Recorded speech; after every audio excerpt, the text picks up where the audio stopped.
দেখুন, 'অঙ্ক কি কঠিন' ২ ঘন্টার একটা সিনেমা। যেখানে দেখাচ্ছে যে ৩ বন্ধু রয়েছে বাবিন, ডলি আর টায়ার এবং তারা স্কুলে যেত। যার ভিতর একজন হতে চায় ডাক্তার, একজন নার্স এবং একজন ইঞ্জিনিয়ার। তো স্কুল বন্ধ হয়ে গেছে এবং বাবিনের যে বাবা রয়েছে সে প্রচন্ড অসুস্থ হয়ে পড়েছে। তো এই ৩ জন বেরিয়ে পড়ছে যে বাবিনের বাবার জন্য একটা অক্সিজেন সিলিন্ডার লাগবে সেটার খোঁজে এবং এরা ৩ জন আল্টিমেটলি এবং ৩ জন কালক্রমে একটা হাসপাতাল প্রবাবলি তৈরি করে ফেলেছে। সত্যি কি হাসপাতাল তৈরি করে ফেলেছে?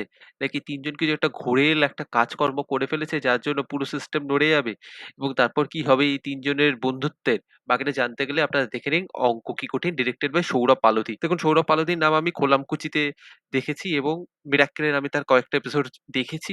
তার কাজের সাথে আমি একটু হলেও ওয়াকিবহাল রয়েছি এবং দেখুন এই সিনেমাটা আপনাকে অনেকটা হাসাবে এবং একটু হয়তো কাঁদিয়ে দেবে। সিনেমায় কিন্তু এই ৩ জনের পারফরম্যান্স, এই ৩ জন প্রোটাগনিস্ট এর পারফরম্যান্স প্রচন্ড ভালো।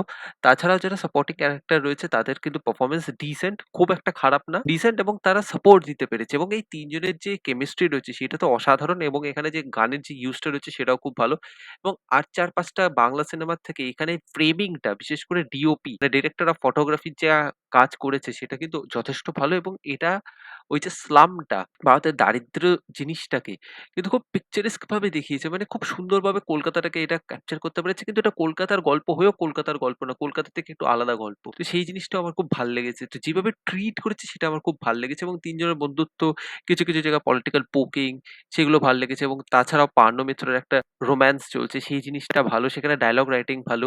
এখানে কিছু জায়গায় সিচুয়েশনাল কমেডি রয়েছে সেটাও কিন্তু খুব ভালোভাবে সার্ভ হচ্ছে এবং একটা অক্সিজেন সিলিন্ডার নিয়ে যে জিনিসটা আপনাকে একটু টিজ করেছে ট্রেলারের শেষের দিকে সেই জিনিসটাও খুব ইন্টারেস্টিং ভাবে আসে এবং ইন্টারভেল এর আগে সেই জিনিসটা একটা আলাদা রকমের একটা বিল্ড আপ দেয়, সেইগুলো ভালো। কিন্তু এই সিনেমাটা মোমেন্টস এ খুব শাইন করেছে। তাছাড়া কিন্তু আমি বলতে পারি এই যে লাভ স্টোরি রয়েছে যেটা আমি নেগেটিভ পয়েন্ট এ বলছি, লাভ স্টোরিটা আপনার দেখতে ভাল লাগছে।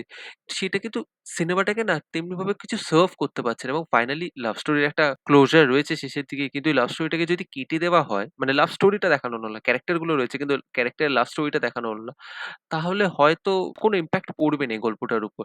তাছাড়া এই যে ৩ জন বন্ধু রয়েছে বাবিন, ডলি এবং টায়ার এদের যে ফ্যামিলিটা রয়েছে, ফ্যামিলির যে ব্যাক স্টোরিটা দেখানো হচ্ছে এর মা, তার বাবা, সেটা যেভাবে দেখাচ্ছে মানে হঠাৎ করে আসছে, হঠাৎ করে চলে আসছে। মানে মনে হচ্ছে যেন সিনেমাটা একটু ছোট হয়ে গেছে তো এইগুলোকে ফিলার হিসেবে দেখানো হচ্ছে আর এমনভাবে দেখানো হচ্ছে মানে সেটা কোনো ইমপ্যাক্ট দিতে পারছে না। রাদার এই ৩ বন্ধুর যদি স্ট্রাগলটাকে আরেকটু ভালোভাবে দেখাতে পারত বা এদের ফ্যামিলির যে স্ট্রাগলটা সেটা যদি দেখাতে পারত সেটা আরো বেশি ইন্টারেস্টিং হতো এবং অনেক জায়গায় জিনিসপত্র একটু মুখে বলে দিয়েছে। শো দেখালে হয়তো আরেকটু ভালো হতো। আর ৪-৫ টা বাংলা সিনেমা যেগুলো আসে, যেগুলো মানে জোর করে পেটে কাতুকুতু দিয়ে হাসানোর চেষ্টা করে, সেটার তুলনায় কিন্তু এটা সিচুয়েশনাল কমেডি, ড্রামা সেগুলো খুব ভালোভাবে কাজ করেছে এবং এখানে এই ৩ জন যে কাজকর্ম করে ফেলবে একটা হাসপাতালের জন্য সেটা দেখে কিন্তু আপনার খুব মজা লাগবে। তো এই ৩ জনের বন্ধুত্বের জন্য কিন্তু আপনার সিনেমাটা প্রচন্ড ভালো লাগবে এবং আমি বলতে পারি দিস ইস দিল চাহতা হ্যায় মানে বাংলার দিল চাহতা এর মতন হয়ে গেছে।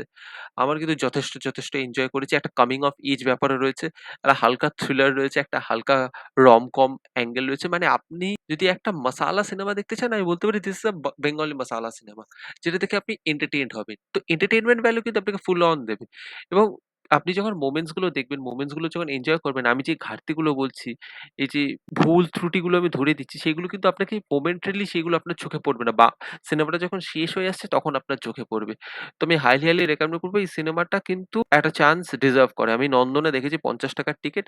আমিও রেকমেন্ড করব যে আপনারা যদি নন্দনের অ্যাক্সেস পান বা আপনাদের যদি কাছাকাছি কোনো থিয়েটার এটা চলে যেটা আপনি কম টাকায় দেখতে পাচ্ছেন, আমি হাইলি রেকমেন্ড করব যান নিশ্চয়ই দেখুন।